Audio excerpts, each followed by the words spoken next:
Hello, everybody. Nicola and I do the today web seminar about tokenization. And we have not seen, the first people are already coming in. Very nice. So we wait another 1 or 2 minutes. We have a really good topic for today. We don't have as many as attendees as ChatGPT.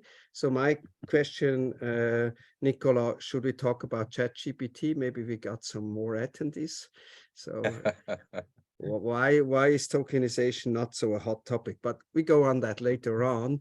But okay. ChatGPT was our most attended webinar ever. So we are at 23. When we are 30, we will start with our thing. So Julia, could you put up the first slide, please?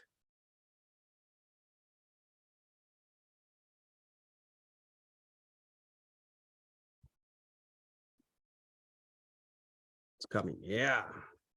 So today we have the paradigm change in investing. So the question is it really a paradigm change?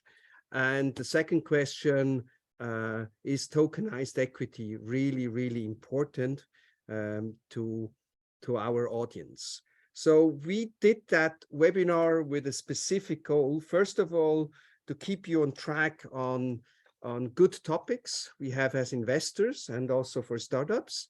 And secondly, we also want to be on the, on the wave on certain things which happen. And I have invited Nicola from Aktionariat because of 2 reasons.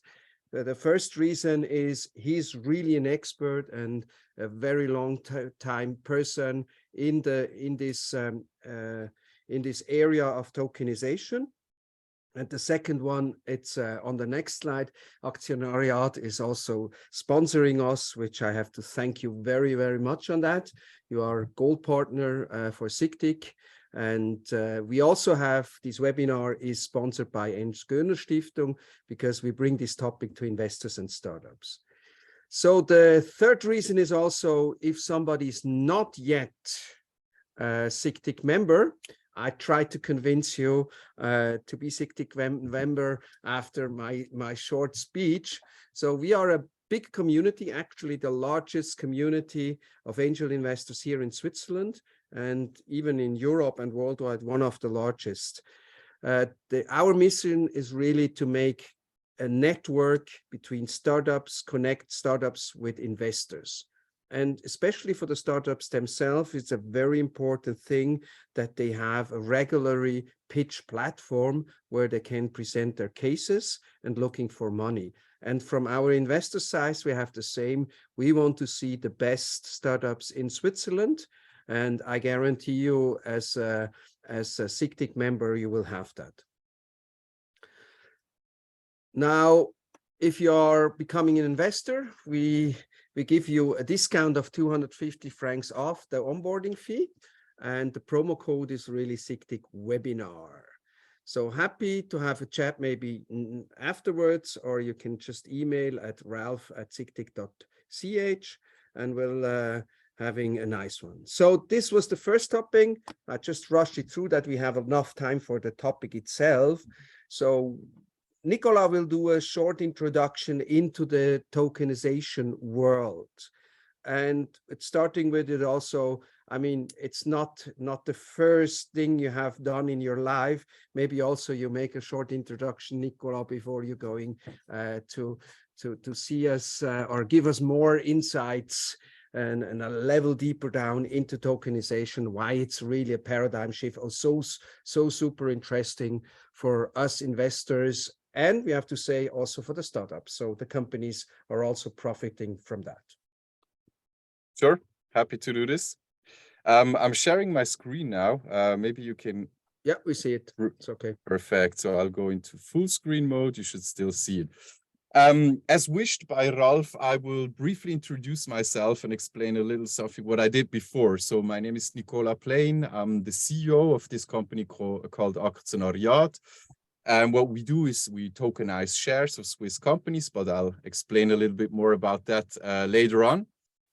What did I do before that? So I have a kind of a classic business background, studying at University of St. Gallen, doing my bachelor there.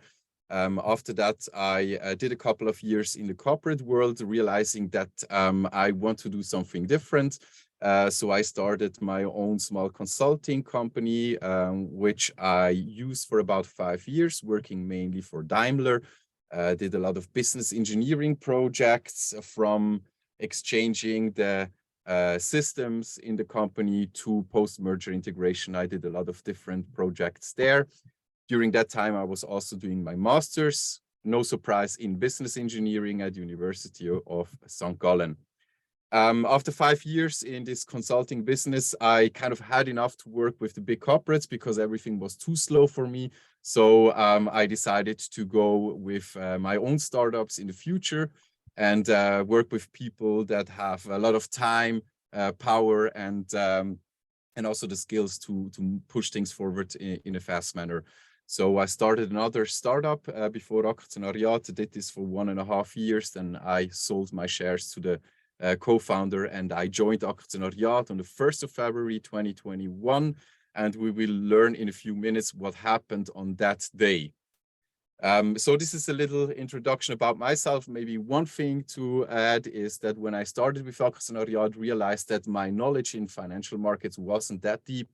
So that's why I did the Kaya certificate when I started with Aktionariat, and within 1 year I had accomplished that. So now I feel very comfortable also with alternative investments, especially. Perfect. Good. Thank you. So let's listen.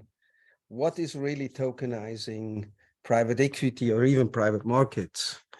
And yeah, I'm excited to hear that.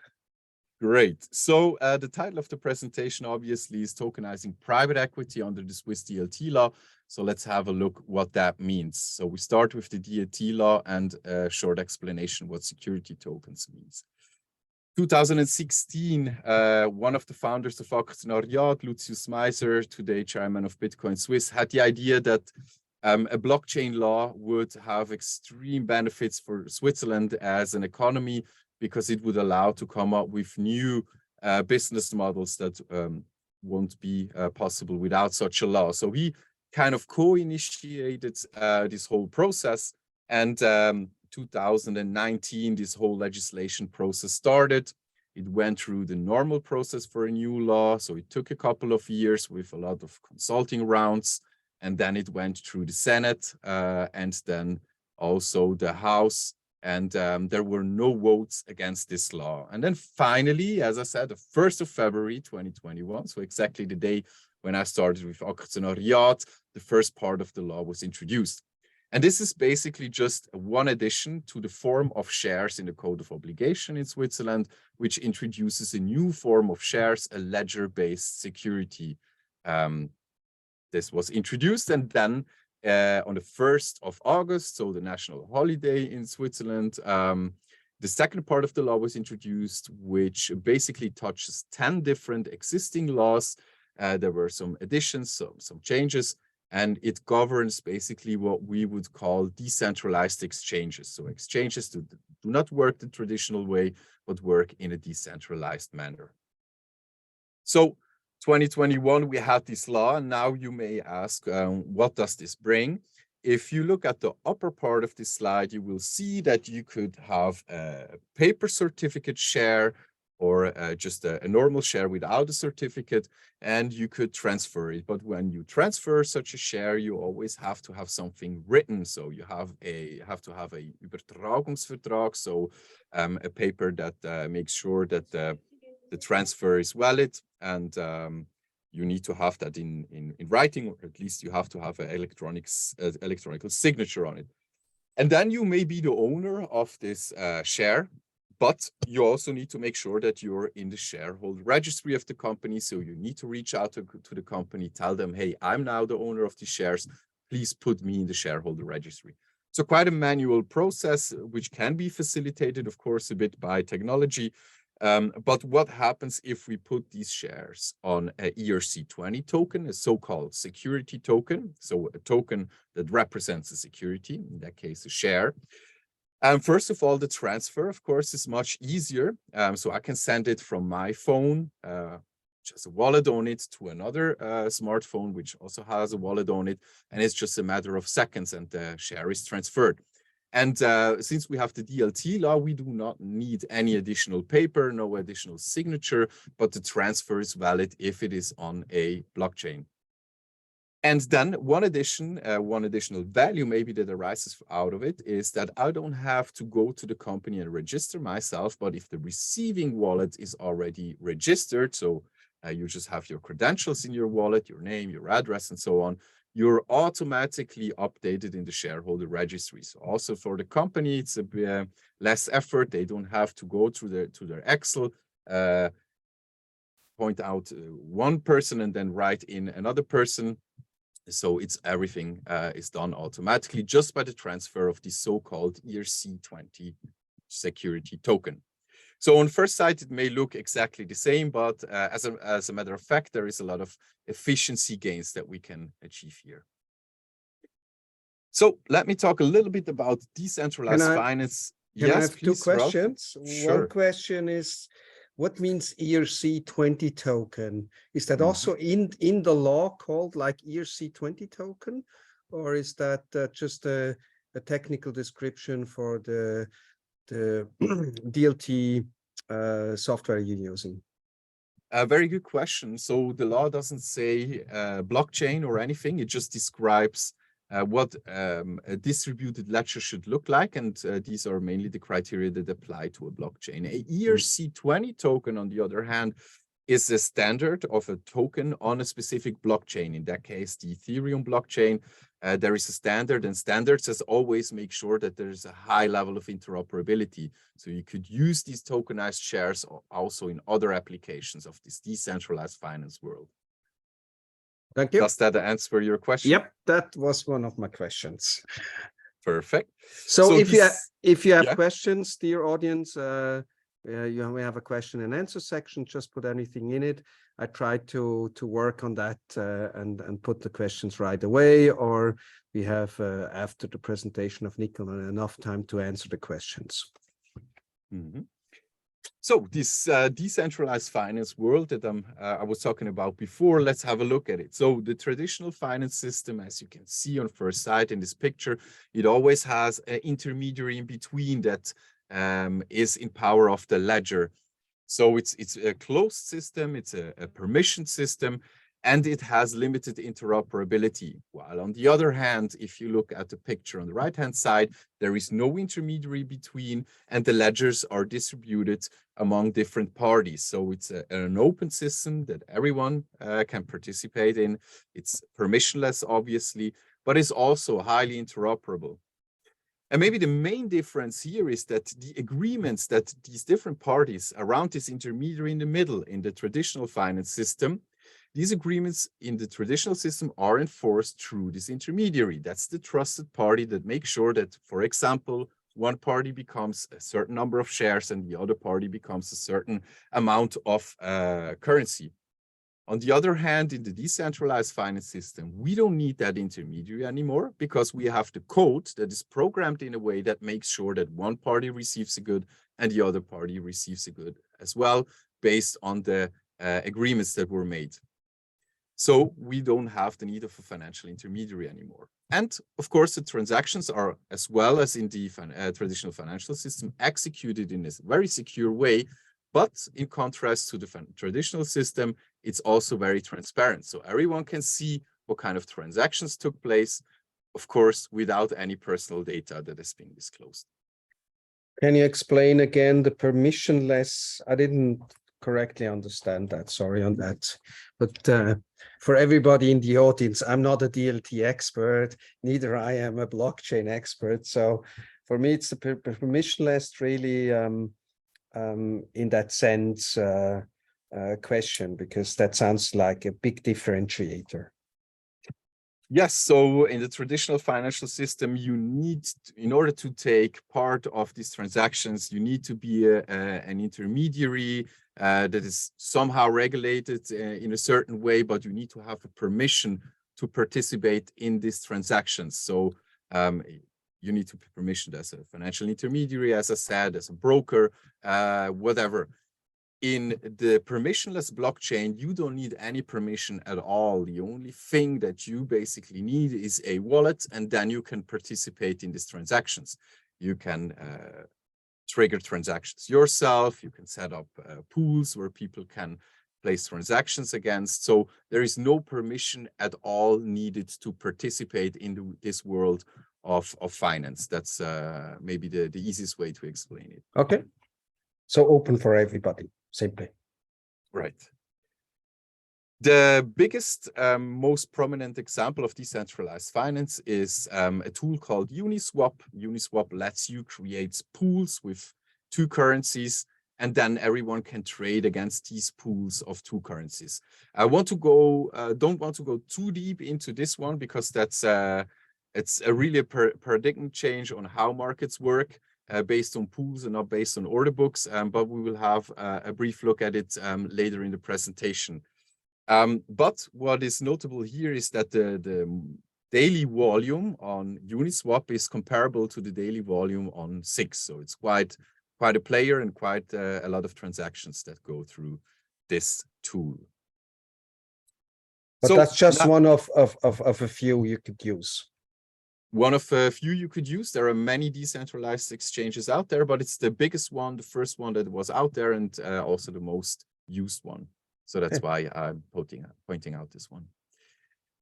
On the other hand, we have the private equity market that gains momentum, we could say. So more and more cash flows into this sector. Of course, people try to diversify their portfolios, going into privately held assets, into alternative assets in general, and the private equity market is really growing. If we talk about private equity here, we're not talking about private equity funds, but non-listed companies. And then venture capital, as per CFA definition, is a sub-form of private equity. So usually younger companies that you want to invest in, but that are not listed on an exchange.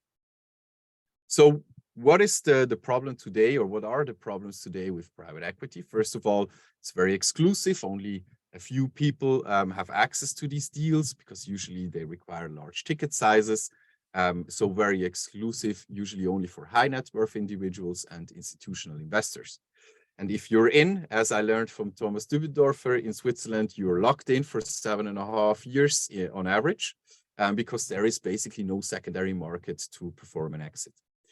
And before you can even invest in a company, because there is no market and no market price, it's based on negotiations between the investor and the issuer of these securities. So it's hard to price and is always based on negotiations.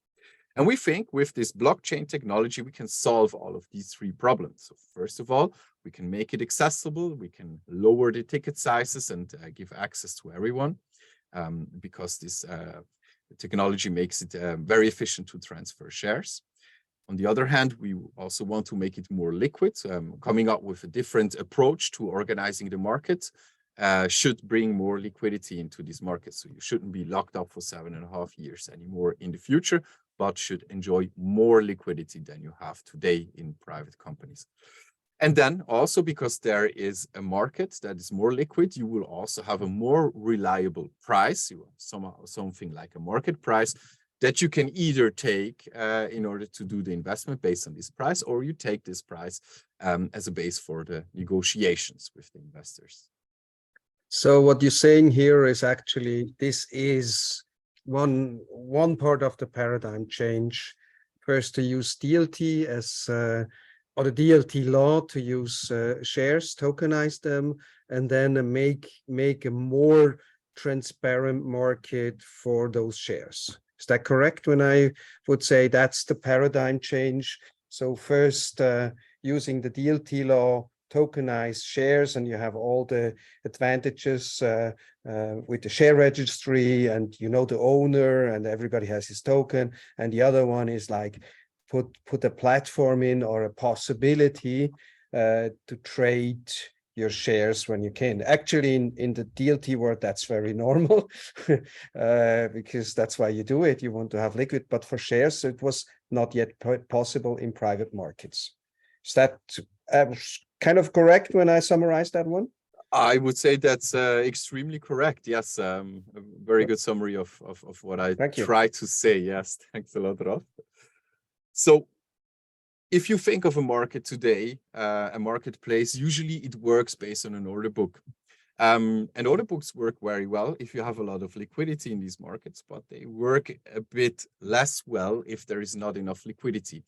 I picked out the example of SICTIC. It's a bit older screenshot of the order book, but what you can see here is basically that you have large spreads between the bid and ask price, and not a lot of transactions take place on a daily basis. So maybe we should question this approach, or this order book-based approach for assets that are not that liquid and you don't have a lot of traders on it. Because, as I said, order books, they work very well, but if you don't have a lot of liquidity on these assets, then the value of order books is probably very limited. So we thought there might be another approach to solve this problem, and we were inspired by this liquidity pool approach of Uniswap. So what we allow our companies, the issuers of these shares, to do is that they can come up with a pool of tokenized shares. Usually they start with that because usually they want to raise money. So they come with a full pool of tokenized shares that they want to offer to a broader audience, or even a closed audience. Both is possible, of course. And as people start buying these shares, if people use crypto, they start to fill up this pool on the right-hand side with cryptos. And now the company could decide to leave these cryptos in the pool in order to finance buybacks. So whenever an investor would like to sell, and there are cryptos in this crypto pool, they would sell the shares, fill up the pool of tokenized shares again, and diminish the pool of cryptos by taking them out, so cashing out on the investment, basically. And the company becomes the market maker for its own shares. So in practice, what we usually do is we say, hey, dear client, you want to raise 1 million Swiss francs in order to invest it in the growth of your companies. Do that, but we would suggest to leave about 10% of the money that you raised in the pool in order to finance buybacks. Of course, you know that there is something called a liquidity premium. So if you know as an investor that there is a way out, even if it's not a guaranteed, but the probability is higher that you could get out, then you are also more likely to pay a bit more for a share or for an asset in general if it was totally illiquid. So that's the idea of taking this liquidity pool approach for yes, Nicola, that's good. I understood that. I have an additional question. Sure. But in the crypto world, you do also this liquidity. But how is the pricing done in the crypto world? So because it's not a matchmaking as you have it at the stock exchange. Actually, the Swiss stock exchange has an automatically matching, which is real time, and you have a cap and you have a floor you do on your when you put an order into the system. And how is it done in cryptos? Just to compare it then with what you do if you would have tokenized shares.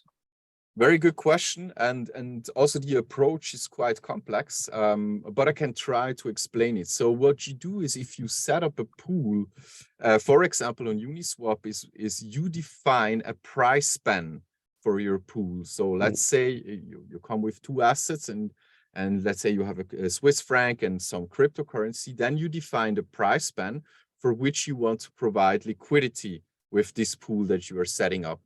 And then the price changes based on this price span that you define, but also on the depth of liquidity for each single price that the transaction takes place. So it's a bit of a complicated approach. If you want to dig deeper into that, I can highly recommend some blog articles about it.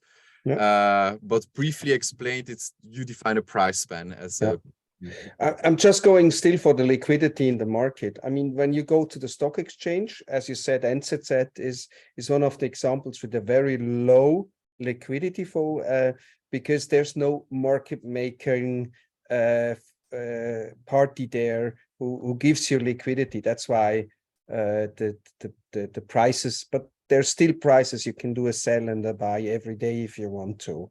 And that's just my question about the cryptos. And then what you have at Aktionariat, that you have this pool making. So you need a market making at least, or is it automized? I mean, with a stock exchange, a normal stock exchange or electronic stock exchange, it's really automized because there's an algorithm who does the matchmaking. And if there is no seller and just buyers, there's a 0-1. And if there are limitations, and then it's a big, because you make a bid and an ask price on the stock exchange. Just to go back on the cryptos, yes, that would be lovely, but we put that on a side. I mean, I don't want to stop your presentation so much, but it's just clarifying some question, because I think it's very important to understand the liquidity concept you have taken, which seems me also to be a market standard in that way. So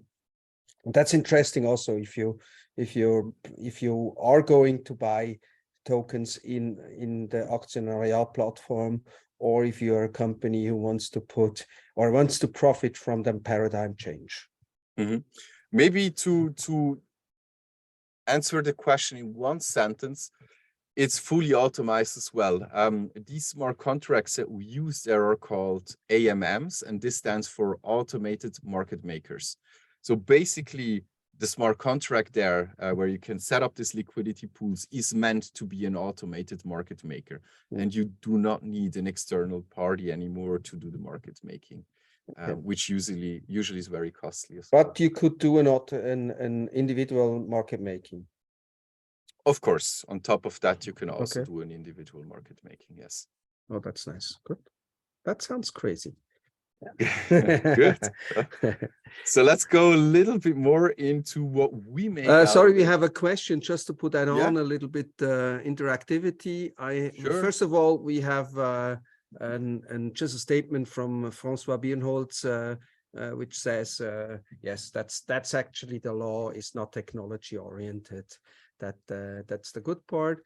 Then we have a question about the ERC20 token on the Ethereum blockchain. How is it related, the financial correlation between the asset and Ethereum? Because Ethereum has a price too. So is there any correlation, or you're just using the technology, the technology stack of Ethereum?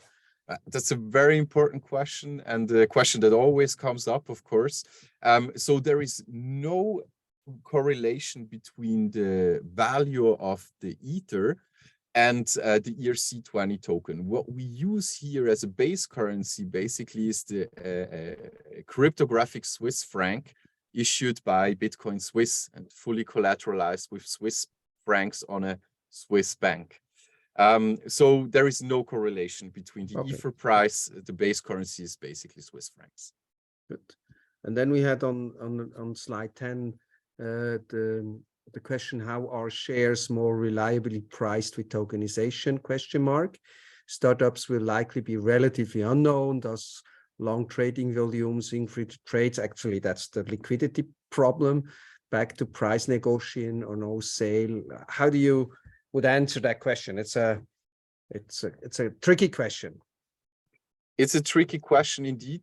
And I wouldn't say that it's perfectly priced afterwards, but the idea is that you have more transactions and you have a starting price, and then the demand of these shares drives the price to a certain equilibrium.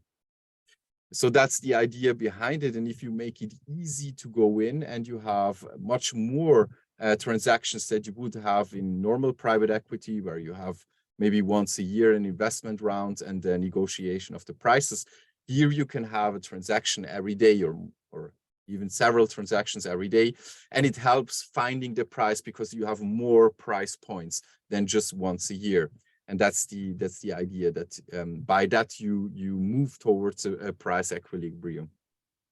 So, okay, we come on that because I have seen some examples how that works. So that's also good to understand, because this is not a paradigm change, that's your application, how you want to make this pool work It's just an execution or a model you're using. I mean, maybe it's not the best model, but I think that's also would be interesting to our people who are attend us.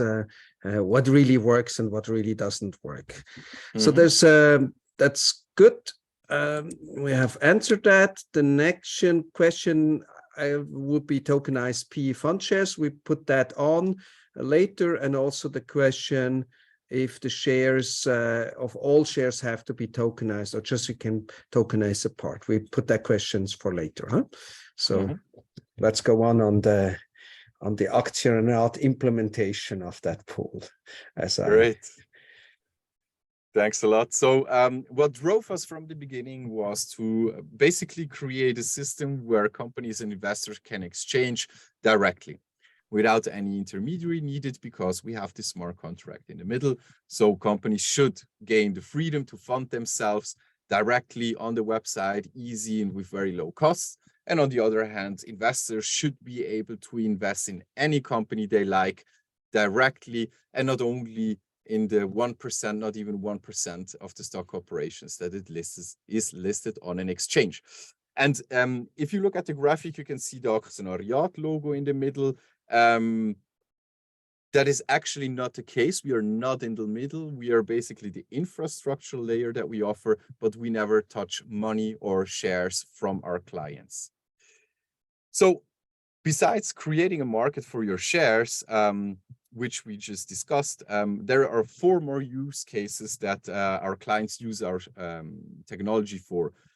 First of all, it's the continuous fundraising. So compared to traditional fundraising rounds where you collect LOIs and then you perform the capital increase as you have all your money together, we create the shares beforehand. We put them in this automated market maker smart contract. And then whenever an investor wants to invest in this company, they will immediately receive the shares and the company will immediately receive the money directly on their bank account, free to use. On the other hand, this is kind of treasury shares we had in the past. You're as a company is allowed to have 10% of treasury shares maximum, and then you just sell those treasury shares and get the agio actually in addition to what you would have in a normal financing run. Is that correct? A simplified answer? Absolutely correct. It has some synergies to work with this treasury shares approach together with the smart contracts that let you invest immediately and have an atomic settlement of the transaction as well. So that's why this goes together very well. On the other hand, we have stakeholders and employees of the company that might want to be part of the company, not only by working there, but also to be co-owners. So it easily lets you offer your stakeholders, be the employees or every other stakeholder, to participate in the success of the company by offering them to buy a couple of shares. Or what we do sometimes with our shares, if we have a supplier, we ask the supplier, do you want to have part of the money that we should pay you in shares? So we also have an alignment of interests there that we do sometimes. And then the fourth, just a question about the stakeholder engagement. Sure. Was the capital raise of Farmi, which was very successful, which was also put on Aktionariat. You call that a stakeholder engagement. So when you actually sell your shares to your clients, or on the other side, it's if you have a big community of clients or a lot of clients, I mean, it makes more sense to do that in that way. Is that correct? We could call that the stakeholder engagement. Okay. Yes, in that case. And of course, if you have a huge community, it's easier to leverage because it's. Then a question on the employee participation. For sure. I mean, that's nice if you give shares for your employees, but they have to buy it. You can't give them for free. So the advantage is that it's everything clear from the taxation point of view because they get those. but do you can that in a closed group, or is that only possible if you have an open market? Because all the companies who are on Aktionariat platform, I can see them and can buy shares. I mean, that's also your market you're going to propose. Yeah, not all of them actually. So as Okay. a company, you're free to choose if you want to do it publicly and let everyone invest in your company, or if you want to do a closed round. So for employee participations, we also have some features that allow you to upload a list of employees, define the number of shares that they should get, and then immediately send them to their wallets. And the cool thing is that they can see them on their phone. And if you have an open market on the site and the price changes, they always see how the price okay, I see that. develops. Yeah, so that the employees could, can sell and buy shares. Okay, right. Nice. You can Okay. also limit that and say, hey, these are locked up. Of course, here also the smart contract can provide a lot of value, making sure that what is called locked up also remains locked up until the lockup period is over. And as a fourth use case, you can also use it as a founder. For example, if you don't want to wait until your big exit or your IPO or whatever it is, you can start to sell a couple of the shares to the market and thereby have an incremental earnout instead of waiting for the big sale event or the IPO event at the end of the day. So it also gives the founders or the early investors the opportunity to benefit from some market liquidity. Just to mention that that's the Nachfolgeregelung part, so successor planning, which is a very big issue in the market. We have thousands of small and medium enterprises who are totally dependent on one person sometimes, or two persons. That's even a good thing if there are two persons there and they're 65 or going to be 65 or even older, and they don't have a chance to sell their company to a reasonable price. I love that feature because that's that could be one of those things that will really help our that I would tell paradigm change, really, because that's one of the biggest issues we have in our Volkswirtschaft, in our economy. Totally. So how many slides we have? Just to set up I think 3 more slides. Okay, and then good. One I will spare for the end, as we discussed. And I will only go briefly through the last one. So because it's mainly interesting for the companies. So at the end of the day, what you do is you set up an investor relations page on your website. We will provide this as a fully fledged template with this tool here, this broker bot, as we call it, already installed. And the broker bot is basically the user interface to this smart contract that we always talked about, this automated market maker smart contract. And it allows you to buy and sell shares directly from the website of this company. Of course, it's fully customizable, so it matches your company's website. It's equipped with, on the one hand of the pool, these ERC20 tokens that represent the shares, and on the other side of the pools with these crypto Swiss francs or Ether if you want that, but usually we work with the crypto franc because of the volatility issues of Ether. And then you just put this on your website and people can start buy and sell your shares. Just a question about the crypto Swiss franc. So I want to buy a share of Aktionariat. I couldn't put my IBAN number and it's transfer from my IBAN. Yeah, you can also do that. And that's actually what 95% of the people do. Okay. Yeah, we are working on credit card, but the acquirer behind the credit cards are still a bit hesitant. Hesitant about you, or do you're hesitant about the fees for credit card? Because somebody has to pay the fees. That's a very good point as well, but it's more them being hesitant on blockchain topics in general. Okay, good. So you see, we have some limitations and some education in the market. Yeah, nice. Yeah, absolutely. Still early. Yeah. Good. So only briefly, if you're a company, you want to set this there up. Comes the slide. Yeah. You want to have a market for your shares so that everyone can invest. You need to decide on 3 main things. First of all, how many shares do I want to offer? If you do it with these treasury shares, as discussed before, you're limited on 10% at a time because you cannot hold more than 10% of your own shares. So first of all, you decide how many shares do I want to put out in the market. And this can be in a closed round, as I said, with lockups, but it can also be a free float type of share that you define there.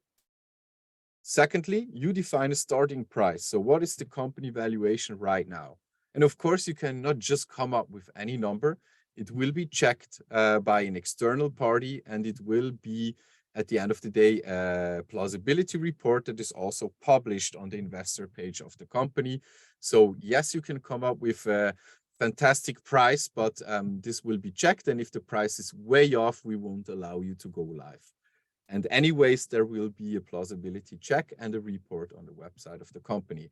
And of course, the starting valuation of a young company is always wrong, never right, always wrong. It can be more wrong or more right, but it's always very hard to come up. That's why you can also have this pricing mechanism that allows you to find the price equilibrium. So you start usually with a we tend to say start with a lower starting price and then let the market find the right price for it by having this increment. And this increment is basically, it gives you the freedom as a company to define the price sensitivity of your share. So very specific, the price should move up by how much for every share that is bought and move down by the same amount for every share that is sold back to the company. And I guess you have questions here. No, that's fine. I mean, the only remark here is it's not so easy to set that up. So you have to do conceptual thinking as a company. You have to define a lot of things. Mostly helpful is a good board, and ideally also to talk with other companies who are already on the market, including with Aktionariat, when you do that. That's because I mean, that's the other paradigm change, that you really can do your own market. My main question here is more about license or FINMA license. I mean, you are not a stock exchange, and you don't have a stock exchange license because the company is trading their own shares. So they are actually responsible, and that's by law. This is legal. You can sell and buy shares whenever you want. Is that correct, Nicola? That is absolutely correct. And I think the main criteria here is that there is no one commercially organizing the trading. It's only the issuer itself that does it for its own shares. And that's basically the main This is criteria. one of the questions I would have waited. How about the legal context is, but you have a FINMA non-action letter, I assume. Yes, that is correct. We got that for our first client, and since then we are always in exchange with FINMA as well. Good. So they're supporting it, that in terms of they don't interfere because they don't need any license for that. Okay. So far they don't. Yes. Yeah. You never know. So maybe as a summary, what are the benefits of an open market for the companies? On the one hand, you can easily and continuously raise funds at a very low cost. You can use that also to get your stakeholders closer to the company by letting them invest. You have the liquidity premium. If, of course, you offer some liquidity to the market, you can also unlock part of the liquidity premium. And you have a very easy tool to manage your investor relations because you will have, as one feature, a shareholder registry that is always automatically kept up to date. And then for the investors, of course, they have access to promising ventures for those that didn't have that before. They have more liquidity on these assets than they would probably have had before. More transparency, of course, because there is an official price and the price can develop, and also more certainty on that, because if you have quite a few people paying that price, then you have a little bit more certainty, as if it was only based on negotiations. And of course, you get real shares of Swiss companies, fully fledged, based on the Swiss DLT law on the Code of Obligations. Okay. And that's the pre-last slide, and the last slide I will keep for. Yeah, that's a surprise slide, because we have to keep the attention span a little bit high. So don't leave before 5 to 1, because I think, so I have just starting with technical question, do all shares of a company have to be tokenized, or can only a small pool be tokenized? Very good question. Usually the companies start with the shares that they really want to offer and only tokenize. These, our tools can easily mix non-tokenized shares with tokenized shares. But how you do with the share registry? You have one on the DLT, and you have still your Word or Excel document. How you do that technically? You don't need your Excel anymore, so you have you one put part all of the others also on the blockchain. Also, you just put it in our database, basically. So we have a part of the shares on the blockchain that our tools monitor automatically, and we do the changes automatically.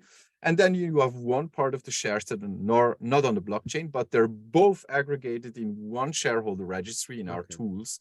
And whenever a non-tokenized share changes hands, you have a button where you can push, transfer, and then you can capture that as well and make sure that also the part of the non-tokenized shares is kept up to date. Okay, that sounds pretty good. Okay, that was a very good question from the anonymous attendee. That's I was not aware that you can do that. I assumed that you have to put them all on. So you're actually also a share registry administration helping tool in addition to what you do. Correct, a byproduct if you want. So yeah. Okay. So the next question is, can you also tokenize PE fund shares? Yeah, basically you can. The question is, does it make sense?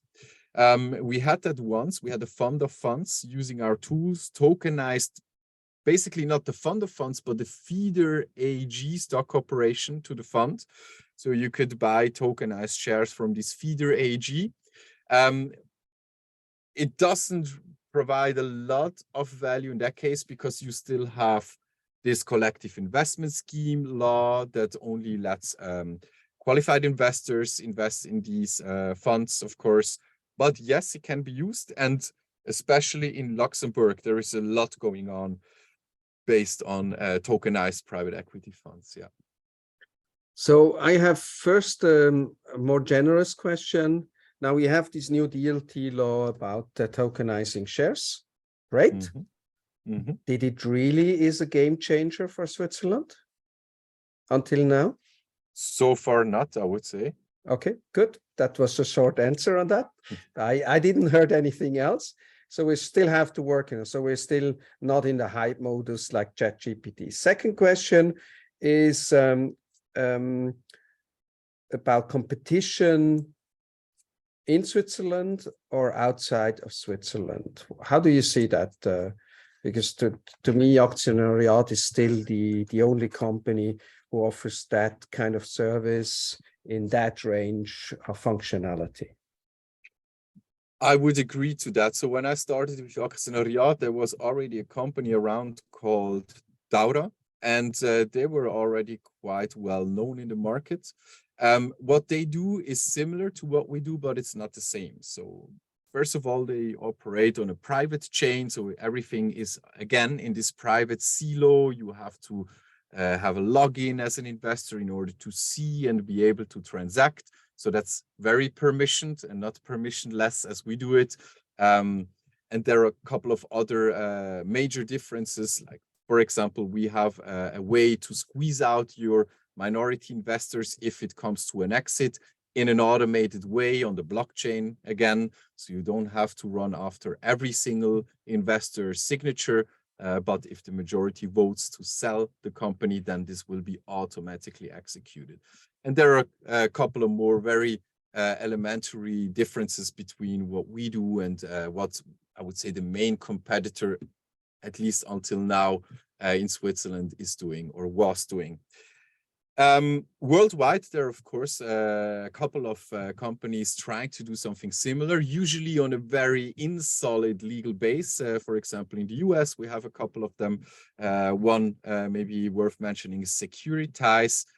But what they're doing is they're operating on a very insolid legal basis and trying to do something similar, but with a lot of legal uncertainties. Okay, And, thank you. Yeah, but that's enough. I mean, I think it's about that. That's a question of the law. We have that because the law, but yet right now the market is not playing, so you don't have any big competitors right now, which is okay for you. But you know, the having choice is always a good thing. So we have other question, follow question. What is the average number of trades per day that newly joined startup see? So just give us a rough number. What is the transaction volumes you see normally? It highly depends on the company. Some not so attractive companies, I would say they have about 10 or 20 trades in the first few days.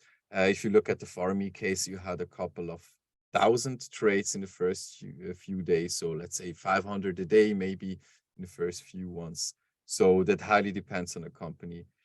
Yeah. You don't have any technical limitations, just to ask that, because we heard some electronic stock exchanges sometimes have some latency times. No, just a question. It's okay. You don't have to answer that. You never reached a technical limitation. Otherwise, we would read it in Inside Paradeplatz. I'm pretty sure on that. I'm pretty sure, yes. So far, not, no. Okay, good. I mean, it also depends. Farmi has 100,000 of customer. That's a brand. If you don't have a brand, it's more difficult to. So it's like everywhere. If you're doing shares, you need to do marketing. In addition, it's just not enough to go on Aktionariat and thinking the engine works for itself. That's never happened. Is the app, next question, is the app certified by CMTA? I have no clue what CMTA means, but maybe you know it, Nicola. Yeah, CMTA is a Swiss initiative to come up with a standard for security tokens. I think it's a very valuable initiative. It's not a CMTA standard for one exact reason. The CMTA standard foresees a backdoor, so a freezing function. And that goes not only against what we have in the Code of Obligations in the law, where it says that always the holder of the shares, the owner, needs to have power of disposal. If I have a freeze function, you won't have a power of disposal anymore. So that's why we are not willing to include that function, which is foreseen by the CMTA standard. This changed very recently, so they also came to the conclusion that this freeze function shouldn't be a fixed part of the standard. So now we are looking into it again, and we will most likely apply the standard for security token as well. If we talked about ERC20 before, the CMTA is like something on top of this ERC20 standard to standardize it even further. Perfect. That sounds you're on the top of the notch of the developments. So we have some other questions. I would now, because of time reasons, if you can have a short answer on what is the onboarding process for a company willing to sell shares at Aktionariat? How does the first price is defined after? I think you answered a little bit that question. You have to, but if you can do that short, Nicola. Sure. Basically, legal setup. So you have to be ready on the legal side, then we do the technical setup in parallel. And this last step is basically setting up this investor relations page and defining all your parameters. The initial price, you can come up with a valuation, but it will be checked by a third party and will be in this plausibility report at the end of the day. Good. Perfect. Now we have two. How long does the startup generally has to prepare for setting up a financing round? So the fastest ones did it within 1 month. And we also have other companies that takes them half a year. So I would say on average 2 to 3 months. Okay. So I think I pick up the case of a down round. That's a super interesting question because on Aktionariat, there's never a down round. It's just prices are going down.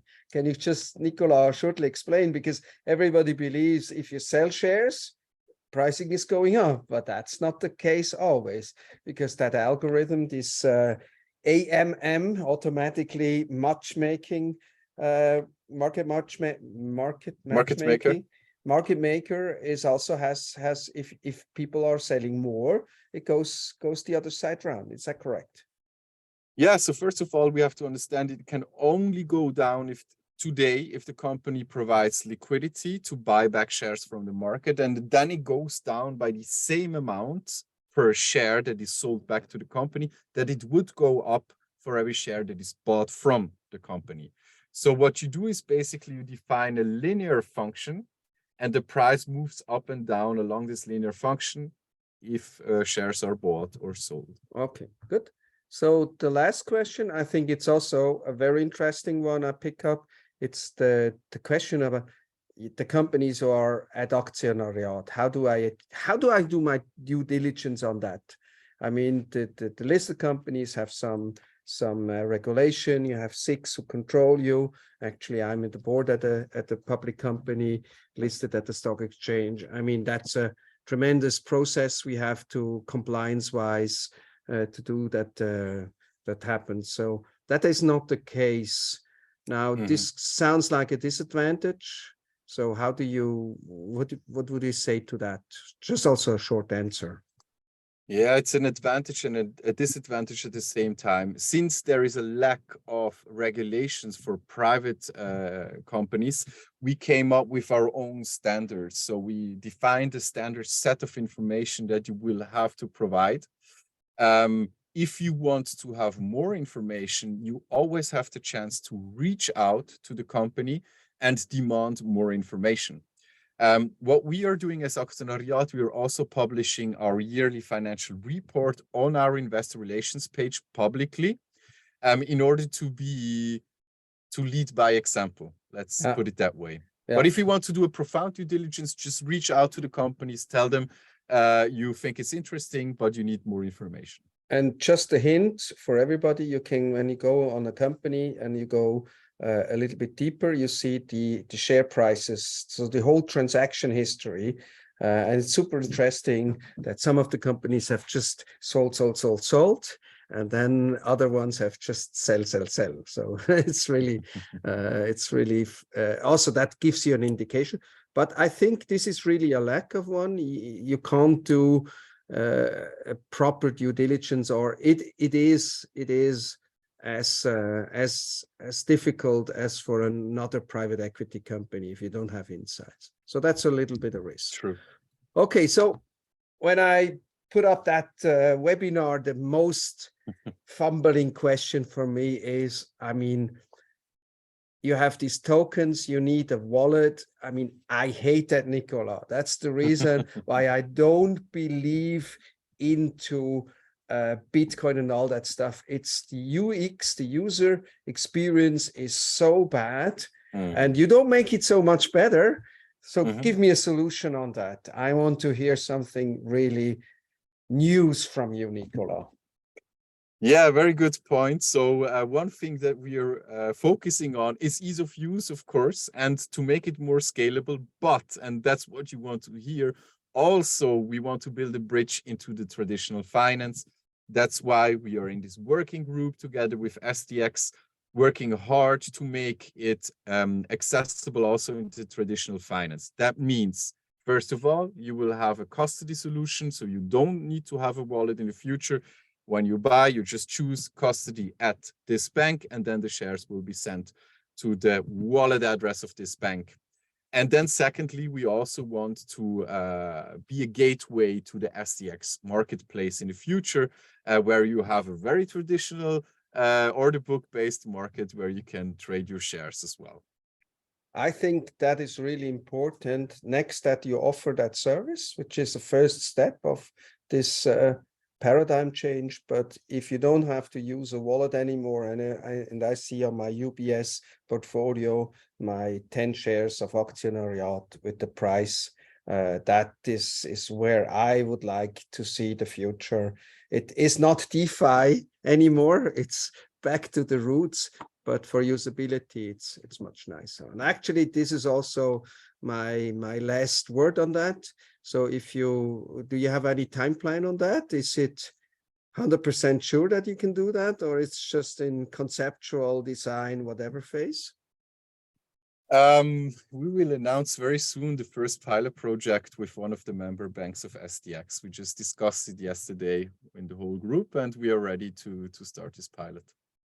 Okay, perfect.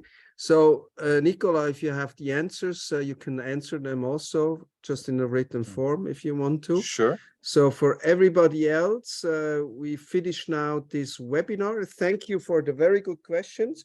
Actually, I would have some more to make a little bit more pain on plain, but that's okay. It was very enlightening. Thank you very much, Nicola, and thank you very much, dear attendees, that you have listened to it. It's recorded. We stop now the recorded, and hopefully you have a sunny afternoon. Ich gehe jetzt in die Party. Ich weiß nicht, was ihr macht. Ciao zusammen. Whenever you have questions, you can also reach out to me. Feel free. And viel Spaß in der Party. Ja, danke. Was my pleasure.